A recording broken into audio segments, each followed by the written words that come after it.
हिमालय है वहां पर पहले क्या हुआ करता था, क्या हुआ, विखंडन हुआ। चंद्रमा की गुरुत्वाकर्षण शक्ति बढ़ेगा तो ये क्या हुआ, 33 भूसन्नति हिमालय की श्रेणियां निर्मित हुई। ओके, तो भारत के प्राकृतिक प्रदेश, physical region of India, Bharat के प्राकृतिक प्रदेश। ओके, तो प्राकृतिक प्रदेश से तात्पर्य क्या है, जैसे कोई भी भूभाग यदि किसी प्राकृतिक स्थल आकृतियों के माध्यम से, प्राकृतिक मतलब जो प्रकृति के द्वारा स्वतः ही निर्मित किया गया हो, तो कोई भी भूभाग, किसी भी क्षेत्र का भूभाग जब किसी प्राकृतिक स्थल आकृतियों के माध्यम से, प्राकृतिक स्थल आकृतियां जैसे पर्वत हो गया, पठार हो गया, या आपका नदी घाटियां हो गई, इन सभी स्थल आकृतियों के माध्यम से जब कोई भूभाग विभाजित होता है या विभाजित किया जाता है, उसे उस क्षेत्र का क्या कहते हैं, प्राकृतिक प्रदेश कहते हैं। तो इन्हीं प्राकृतिक प्रदेशों के आधार पर मुख्य रूप से देखा जाए तो भारत को 4 भागों में बांटा गया है। कितने भागों में, 4 भागों में। एक उत्तर भारत का, उत्तर भारत की विशाल पर्वतमाला, दूसरा उत्तर भारत का विशाल मैदान,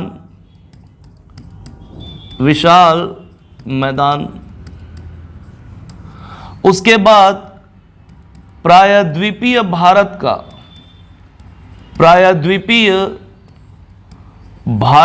पठार, प्रायद्वीपीय भारत का पठार, और एक आपका तटीय मैदान, कोस्टल प्लेन, तटीय मैदान। क्या, तटीय मैदान। तो मुख्य रूप से 4 भागों में बांटे हैं। एक आपका उत्तर भारत का पर्वतमाला, दूसरा मैदान, तीसरा पठार, और उस पठार के पश्चिम और पूर्वी क्षेत्र पर क्या देखने को मिलेगा आपको, प्लेन, यानी कि आपका कोस्टल प्लेन, तटीय मैदान। अब इन्हीं बड़े प्राकृतिक भूभाग के अंतर्गत यदि देखें तो 2 प्राकृतिक उपविभाग भी शामिल हो जाएंगे, जिसके कारण कहीं कहीं पे इसे 6 भागों में भी विभाजित किया गया है। कितने भागों में, 6 भागों में, जिसमें एक तो शामिल होगा क्या आपका मरुस्थलीय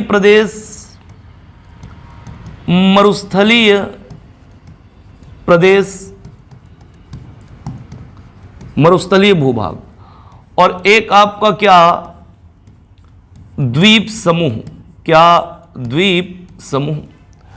मुख्य रूप से 4 भाग में ही बांटे हैं ना, और इन बड़े भूभाग के अंतर्गत ये छोटे उपविभाग भी आएंगे, जिसमें एक कौन होगा, मरुस्थलीय प्रदेश, और एक क्या होगा आपका द्वीप समूह। इसलिए कहीं कहीं पे प्राकृतिक प्रदेशों को 6 भाग में बांट दिया जाता है। तो जब हम मैदान को पढ़ेंगे तो मैदान के साथ ही कवर कर लेंगे किसको, मरुस्थलीय प्रदेश को, और जब हम तटीय मैदान पढ़ेंगे तो इसी के उपविभाग के रूप में पढ़ेंगे किसको, द्वीप समूहों को। क्लियर है। चल तो देखते हैं कि मुख्य रूप से कितने भाग में बांटे भारत को, 4 भाग में। तो ये आपका उत्तर भारत का क्या है, विशाल पर्वतमाला है, जिसे हम किसके नाम से जानते हैं, हिमालय के नाम से। और ये आपका उत्तर भारत का विशाल मैदान है, जिसका विस्तार यहां पर भी आपको देखने को मिलेगा असम क्षेत्र में। ये आपका उत्तर भारत का क्या मैदान है। इसी मैदान के अंतर्गत ही शामिल करेंगे उस विभाग को जो आपका कहलाता है क्या, मरुस्थलीय प्रदेश। ओके, ये वाला भाग जो दिख रहा है ये आपका कहलाता है प्रायद्वीपीय भारत का पठार। क्या कहलाता है, प्रायद्वीपीय भारत का पठार। तो तीसरा भूभाग क्या होगा, प्रायद्वीपीय भारत का पठार, पेनिनसुलर प्लेटू। और इसी प्रायद्वीपीय भारत के पठार के पश्चिम में और आपका कहां पे, पूर्व में, ये कोस्टल प्लेन आपको देखने को मिलेंगे। ये आपका क्या है, तटीय मैदान है। क्लियर है। ओके, तो मुख्य रूप से देखा जाए तो 4 भागों में पूरे भारत के प्राकृतिक प्रदेशों को क्या किया गया है, विभाजित किया गया है। ओके, जिनमें से सबसे पहला एक आपका आज हम लोग देखेंगे किसको, उत्तर भारत की विशाल पर्वतमाला को, जिसके अंतर्गत हम लोग पढ़ते हैं किसको, हिमालय को। किसको पढ़ते हैं, हिमालय को। चलिए स्टार्ट करते हैं, देखते हैं हिमालय को। किसको, हिमालय को। क्लियर, हिमालय। तो हिमालय की उत्पत्ति के संदर्भ में 2 थ्योरी का प्रतिपादन किया गया है। एक है आपका कोबर का भूसन्नति सिद्धांत और दूसरा है आपका हैरी हेस का प्लेट विवर्तनिकी सिद्धांत, जिसमें से हैरी हेस का जो प्लेट विवर्तनिकी सिद्धांत है यह हिमालय के ओरिजिन के, हिमालय की उत्पत्ति की सबसे सटीक व्याख्या करता है। तो हिमालय की उत्पत्ति को पहले देखेंगे कि हिमालय की उत्पत्ति हुई कैसे, ओरिजिनेट कैसे हुआ ये उत्पत्ति। ठीक, तो हिमालय की उत्पत्ति के संदर्भ में एक थ्योरी का क्या है आपका, कोबर का भूसन्नति सिद्धांत। कोबर का भूसन्नति सिद्धांत, जियोसिंक्लाइन थ्योरी सिद्धांत, और दूसरा है हैरी हेस का प्लेट विवर्तनिकी सिद्धांत, प्लेट विवर्तनिकी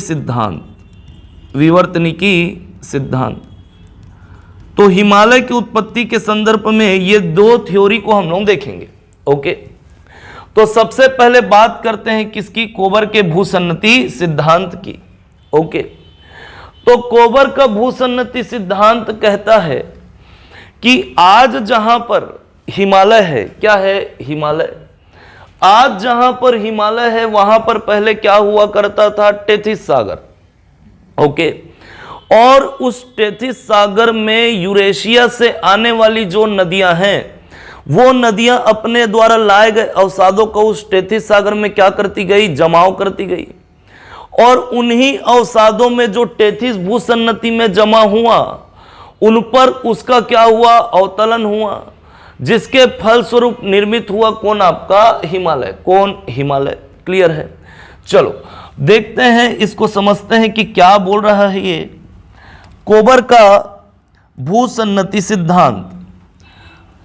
तो कोबर महोदय कहता है कि आज जहां पे क्या है, हिमालय है, वहां पर पहले क्या हुआ करता था, टेथिस सागर। क्या हुआ करता था, टेथिस सागर। ये आपका क्या है, टेथिस सागर है।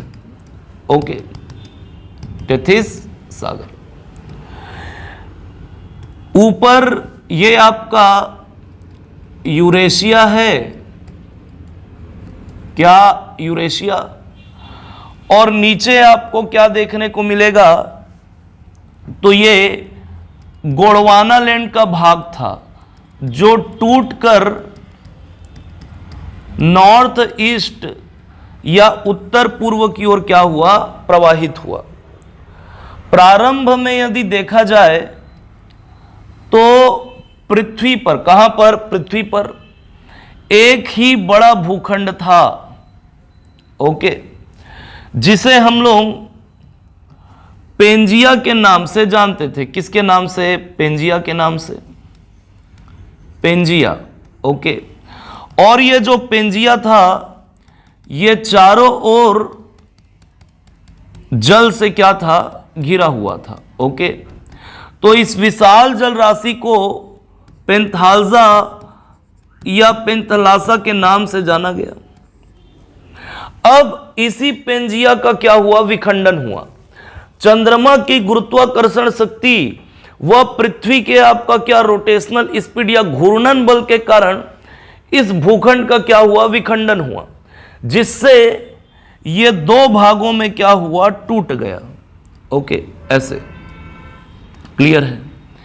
तो ये आपका ऊपर का हिस्सा और ये आपका नीचे का हिस्सा, जब ये 2 भागों में टूटा तो ये जो विशाल जल राशि थी जो पेंथलासा था, इसका प्रवाह इन दोनों के बीच में हुआ, ऐसे। ठीक, क्लियर है। तो ऊपर वाला भाग जो है, ऊपर वाले भाग को कहे क्या? अंगारा लैंड। क्या? अंगारा लैंड। और नीचे वाला हिस्सा कहलाया क्या आपका? गोंडवाना लैंड। क्या कहलाया? गोंडवाना लैंड। गोंडवाना लैंड। और इस पेंथलासा का अंगारा लैंड और गोंडवाना लैंड के बीच में जो प्रवाह हुआ तो एक सागर निर्मित हुआ। इसी सागर को नाम दिया गया क्या आपका? टेथिस सागर। क्या नाम दिया गया? टेथिस सागर। टेथिस सागर। क्लियर है। तो आज ये आपका यूरेशिया, तो यूरोप महाद्वीप और आपका एशिया महाद्वीप, ये दोनों एक ही प्लेट पर टिका हुआ है। ओके, खाने वाला प्लेट मत समझ लेना, आगे देखेंगे। तो यूरेशिया किसको बोला गया? तो ये आपका यूरोप महाद्वीप और ये आपका एशिया महाद्वीप, ये दोनों को मिला के क्या बोले? आपका यूरेशिया, जो बाद में इसी अंगारा लैंड से क्या होगा? टूटेगा। Okay, clear. और गोंडवाना लैंड, तो आज जो आप अफ्रीका महाद्वीप देखते हो, क्या देखते हो? अफ्रीका महाद्वीप। अफ्रीका महाद्वीप से एक हिस्सा ये ऐसे जुड़ा हुआ था और एक हिस्सा ये ऐसे जुड़ा हुआ था। यही कहलाया क्या आपका? गोंडवाना लैंड। क्या कहलाया? ये गोंडवाना लैंड। ओके, तो ये जो ऊपर वाला भाग है ये टूटकर किधर की ओर प्रवाहित हुआ? नॉर्थ ईस्ट की ओर, जिसे आज हम लोग भारत का प्रायद्वीपीय भारत बोलते हैं। भारत का दक्षिणी हिस्सा क्या कहलाता है? ये आपका पेनिसुलर इंडिया, प्रायद्वीपीय भारत। और ये नीचे वाला भाग ये आपका ऑस्ट्रेलिया, जो टूटकर किधर की ओर मूव हुआ? तो साउथ ईस्ट की ओर। और ये आज वर्तमान का क्या आपका? अफ्रीका। यही कहलाता था क्या आपका? गोंडवाना लैंड। इसी गोंडवाना लैंड का क्या हुआ? विखंडन हुआ, ये टूटा, तो एक हिस्सा मूव हुआ किधर की ओर? नॉर्थ ईस्ट की ओर। क्लियर है। और ऊपर क्या है आपका? टेथिस सागर है। क्या है? टेथिस सागर। देखो, पृथ्वी पर ना, ये पृथ्वी को हम लोग 3 भाग में बांटे। इसका एक शॉर्ट्स बना भी होगा, देखे होगे, नहीं देखे हो देख लेना। ऊपर का भाग ये कहलाता है आपका क्रस्ट। क्या कहलाता है? क्रस्ट। बीच वाला हिस्सा कहलाता है आपका मेंटिल। क्या कहलाता है? मेंटिल। और ये बीच का अंदर का हिस्सा ये कहलाता है आपका क्रोड। क्या कहलाता है? क्रोड। तो ऊपर का जो हिस्सा, जो जमीनी क्षेत्र है, मिट्टी वाला क्षेत्र, वो आपका क्या है? क्रस्ट है। इसी में महासागरीय प्लेट और महाद्वीपीय प्लेट भी मिलेंगे आपको। ये बीच वाला हिस्सा ये आपका क्या है? ये मेंटिल है। क्या है? मेंटिल। तो मेंटिल में बड़ी बड़ी चट्टानें पाई जाती हैं। ओके, और उन्हीं बड़ी बड़ी चट्टानों को कहते हैं क्या आपका? विवर्तनिकी प्लेट, जिसके बारे में बताया था किसने? वेगनर ने। किसने? अल्फ्रेड वेगनर ने। अल्फ्रेड वेगनर ने ही क्या किया था? सबसे पहले महाद्वीपीय विस्थापन का सिद्धांत दिया था, प्लेट टेक्टोनिक थ्योरी। किसके संदर्भ में? तो महाद्वीपों के निर्माण के संदर्भ में। ओके, तो ये जो मेंटिल में आपको जो प्लेटें देखने को मिलेंगी, ये क्रस्ट में पाए जाने वाले, ठीक है, जो भी धातु हैं उनके ऊपर क्या होते हैं? तैरते हैं। तो क्रोड का जो, सॉरी क्रस्ट नहीं, क्रोड, क्रोड का जो घनत्व होता है, डेंसिटी, वो बहुत ज्यादा होता है। किसकी तुलना में? तो मेंटिल की तुलना में। यही कारण है कि जो मेंटिल में बड़े बड़े चट्टानें पाई जाती हैं, वो इस क्रोड के ऊपर क्या होती हैं? तैरती हैं। क्योंकि जिसका घनत्व कम होगा वो अधिक घनत्व वाले ऊपर में, अधिक घनत्व वाले जगह के ऊपर में क्या होगा? वो तैरेगा। क्लियर है। तो मेंटिल की प्लेटें क्या होती हैं? तैरती हैं। तो तैरते तैरते जब वो उनमें मूवमेंट होगा तो कभी वो एक दूसरे के क्या आती हैं? पास आती हैं, कभी वो एक दूसरे से क्या होती हैं? दूर जाती हैं, कभी एक ही साथ क्या होती हैं? तैरती हैं। तो जब पास आती हैं तो उन्हें विवर्तनिकी प्लेटों का अभिसारी गति कहते हैं, और जब वो एक दूसरे से दूर जाती हैं तो उसे विवर्तनिकी प्लेटों का अपसारी गति कहते हैं। क्लियर है। ओके, तो प्लेटों का मूवमेंट होता है किसके ऊपर? क्रोड के ऊपर। क्लियर है? तो जितने भी महाद्वीप हैं, महासागर हैं, वो इन्हीं प्लेटों पर क्या है? टिके हुए हैं। तो एक प्लेट होता है आपका महाद्वीपी प्लेट और एक होता है क्या? आपका महासागरी प्लेट। तो महाद्वीपी प्लेटों के ऊपर में क्या टिका हुआ है? महाद्वीप। और महासागरी प्लेटों के ऊपर क्या टिका हुआ है? आपका महासागर। तो पूरे पृथ्वी में ऐसे 7 बड़े बड़े क्या पाए जाते हैं? विवर्तनिकी प्लेट पाए जाते हैं। है तो बहुत सारे छोटे मोटे, लेकिन जो मुख्य है 7 बड़ी क्या है? प्लेटें, जिनमें महाद्वीपी प्लेट भी है और महासागरी प्लेट भी है। उसी प्लेट में टिका हुआ है कौन? आपका यूरेशिया। तो यूरेशिया जो है वो किस पर टिका हुआ है? यूरेशियन प्लेट पर। और यूरेशिया किसको बोलते हैं? तो यूरोप और आपका क्या? अफ्रीका, सॉरी, एशिया महाद्वीप को मिलाकर क्या बोले? यूरेशिया। ये गोंडवाना लैंड में ये क्या था? आपका अफ्रीका था। तो अफ्रीका महाद्वीप ये अफ्रीकन प्लेट पे टिका हुआ है। अब ये प्लेटें गलती हैं, ओके, तो गल कर क्या हो जाती हैं? टूट जाती हैं और टूटकर अधिक घनत्व वाले क्षेत्र के ऊपर तैरते हुए इससे दूर जाती हैं। तो ये वाला जो भाग देख रहे हो, यही टूटकर अफ्रीका से टूटकर नॉर्थ ईस्ट की ओर क्या हुआ? मूव किया। अभी छोटे रूप में बता रहा हूं ना। और ये इधर की ओर ही मूव क्यों किया? क्योंकि इधर का घनत्व तो क्या था? ज्यादा था। ओके, तो यही कहलाएगा आगे चल के, इसी को बोलते हैं क्या? Indian plate. यानी कि जो आज आप प्रायद्वीपीय भारत देखते हो, ये किस पर टिका हुआ है? आपका इंडियन प्लेट पर। ओके, क्लियर है? चलो, तो सबसे पहले देखेंगे क्या? आपका कोबर का भूसन्नति सिद्धांत। तो कोबर महोदय का कहना है कि आज जहां पे हिमालय है वहां पे पहले क्या हुआ करता था? टेथिस सागर। क्या हुआ करता था? टेथिस सागर। और ये आपका यूरेशिया है। क्या है? यूरेशिया। तो यूरेशिया से आने वाली नदियां, यूरेशिया से आने वाली जो नदियां हैं, बहने वाली जो नदियां हैं, वो क्या कर रही थी? अपने द्वारा जो रेत, कंकड़, मिट्टी, बालू, बजरी, जो अवसाद है, जो सेडिमेंट है, उसको लाकर इसमें क्या कर दी? जमा कर दी। ओके, तो धीरे धीरे धीरे धीरे इस टेथिस सागर के भूसन्नति पर, जियोसिंक्लाइन पर क्या होने लगा? तो मलबों का जमाव होने लगा। ओके, ये आपका मान लीजिए, ये आपका गोंडवाना लैंड का हिस्सा जो टूटकर ऊपर की ओर मूव किया, ये टेथिस भूसन्नति है। क्या है? टेथिस भूसन्नति, जिस पर आपका टेथिस सागर प्रवाहित हो रहा है। और ये क्या है आपका? तो यूरेशिया है। क्या है? यूरेशिया। ठीक, और ये आपका क्या? टेथिस सागर। क्या है? टेथिस सागर। क्लियर? तो टेथिस सागर में यूरेशिया से आने वाली, बहने वाली जो नदियां हैं, वो धीरे धीरे क्या करती गई? यहां पर मलबों का, यानी अवसादों का, सेडिमेंट का क्या करती गई? जमाव करते गई। ओके, तो टेथिस भूसन्नति में क्या हुआ? मलबा जमा होते गया।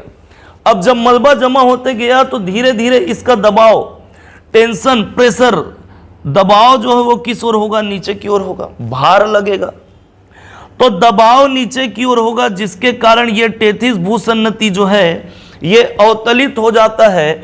अवतलित होकर ये और भी अधिक क्या होता है? नीचे की ओर मूव कर जाता है। क्लियर है? दबाव बढ़ेगा तो ये क्या हुआ? टेथिस भूसन्नति अवतलित हुआ।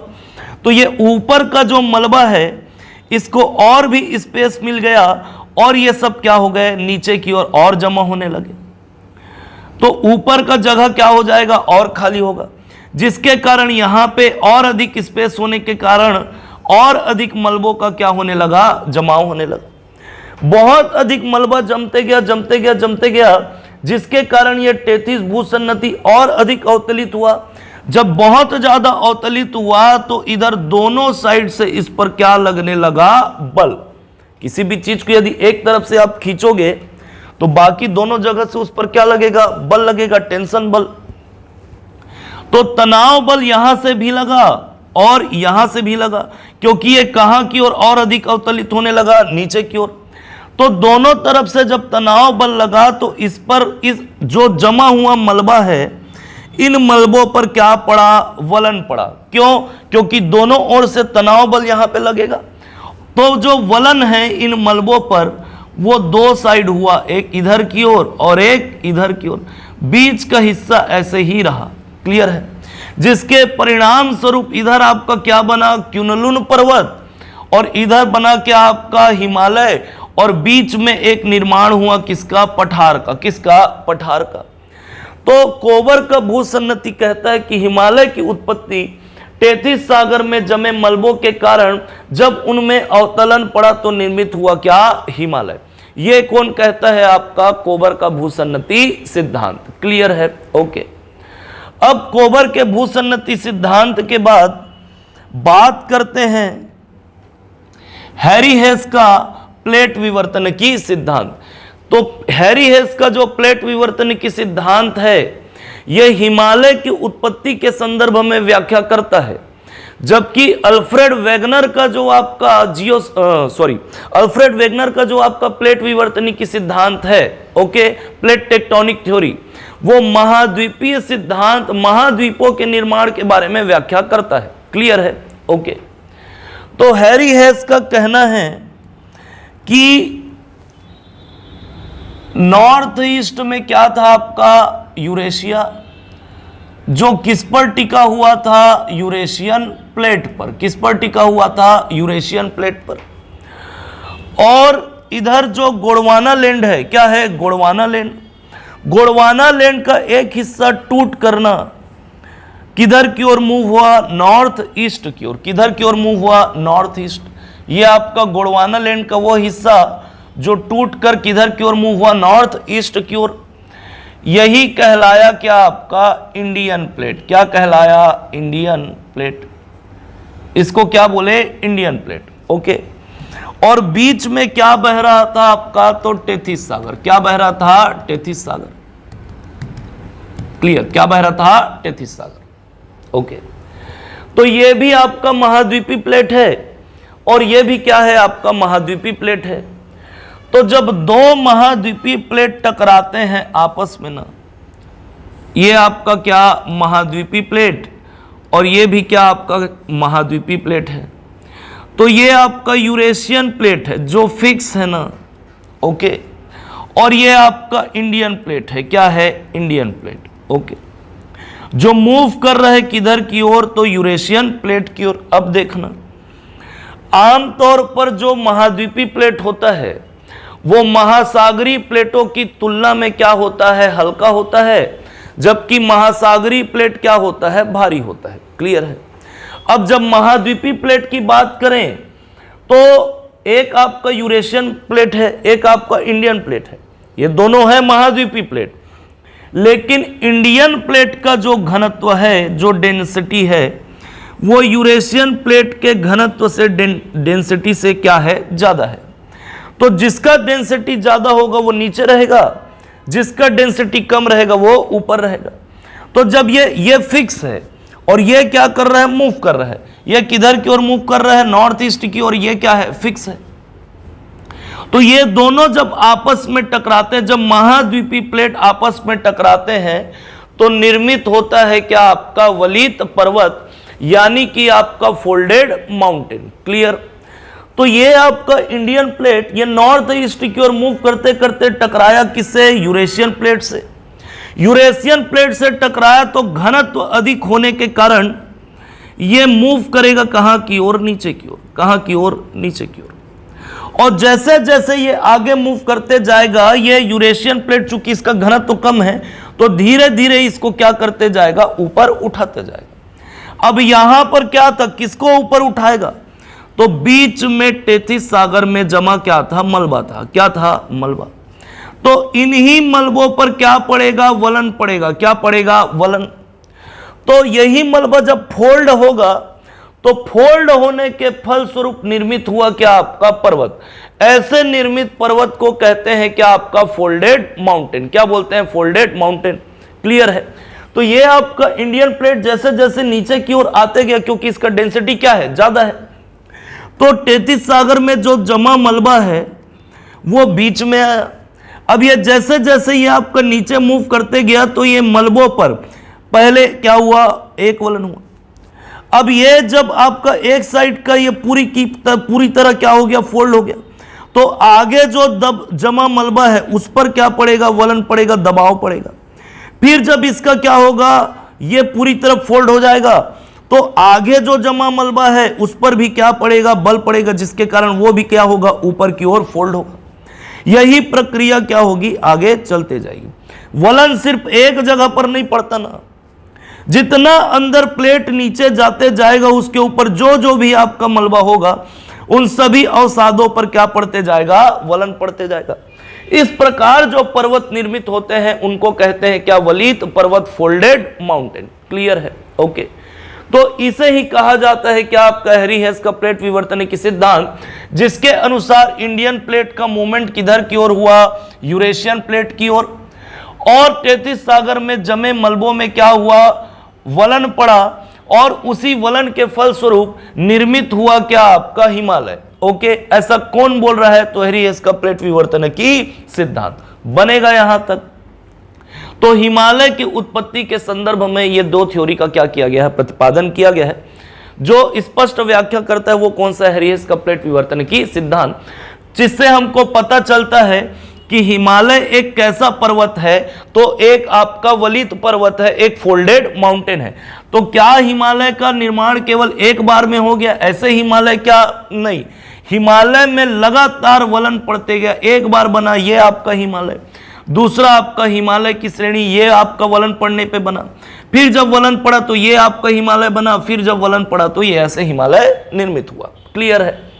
तो हिमालय की मुख्य रूप से देखा जाए तो चार श्रेणियां हैं। कितनी श्रेणियां हैं, चार। ओके, आगे देखेंगे उसको। तो ये आपका क्या, हैरी हेस का प्लेट विवर्तन की सिद्धांत बनेगा। चलो एक चीज देखना,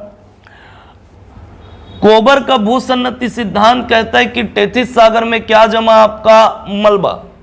तो यूरेशिया से आने वाली नदियां ना, ये लगभग 14 करोड़ वर्ष पहले, ठीक है, ये आपका क्या करती गई, मलबों का जमाव करती गई। इसका मतलब ठीक आज से 25 करोड़ साल पहले, 25 करोड़ साल पहले बना क्या, आपका हिमालय। ओके, मतलब बनना स्टार्ट हुआ। तो आज से ठीक 25 करोड़ साल पहले लेंगे तो 14 करोड़ साल तक, कितने साल तक, उस समय से लेके 14 करोड़ साल तक यूरेशिया से आने वाली जो नदियां हैं वो आपका क्या कर रही थी, मलबों का जमाव कर रही थी। तो तैतीस सागर में मलबा जमने में कितना समय लगा, अवसादों का जमाव होने में तो 14 करोड़ वर्ष ना। और जब ये आपका अवसादों का जमाव हुआ, प्लेट का मूवमेंट हुआ, ओके, तो प्लेटों के मूवमेंट को होने में पूरा लगा कितना, आपका 11 करोड़ वर्ष।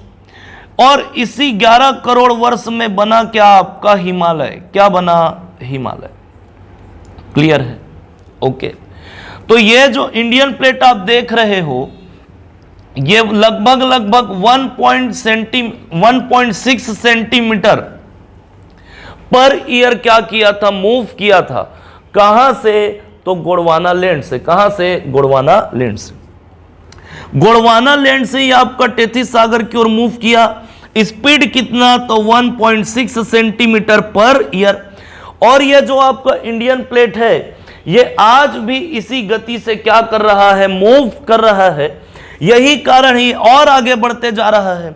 यही कारण है कि हिमालय की जो ऊंचाई है वो आज भी क्या हो रही है, बढ़ रही है। अब ऐसे दिखेगा नहीं ना, समझ रहे हो, साल में 1.6 सेंटीमीटर मूव कर रहा है वो। ओके, तो टोटल बनने में कितना समय लगा, 25 करोड़ वर्ष। तो हिमालय की उत्पत्ति जिस समय हुई, उस समय जो युग चल रहा था, ओके, वो आपका क्या था, टर्शियरी युग। क्या था, टर्शियरी युग। कौन सा युग चल रहा था, टर्शियरी, यानी कि तृतीयक युग।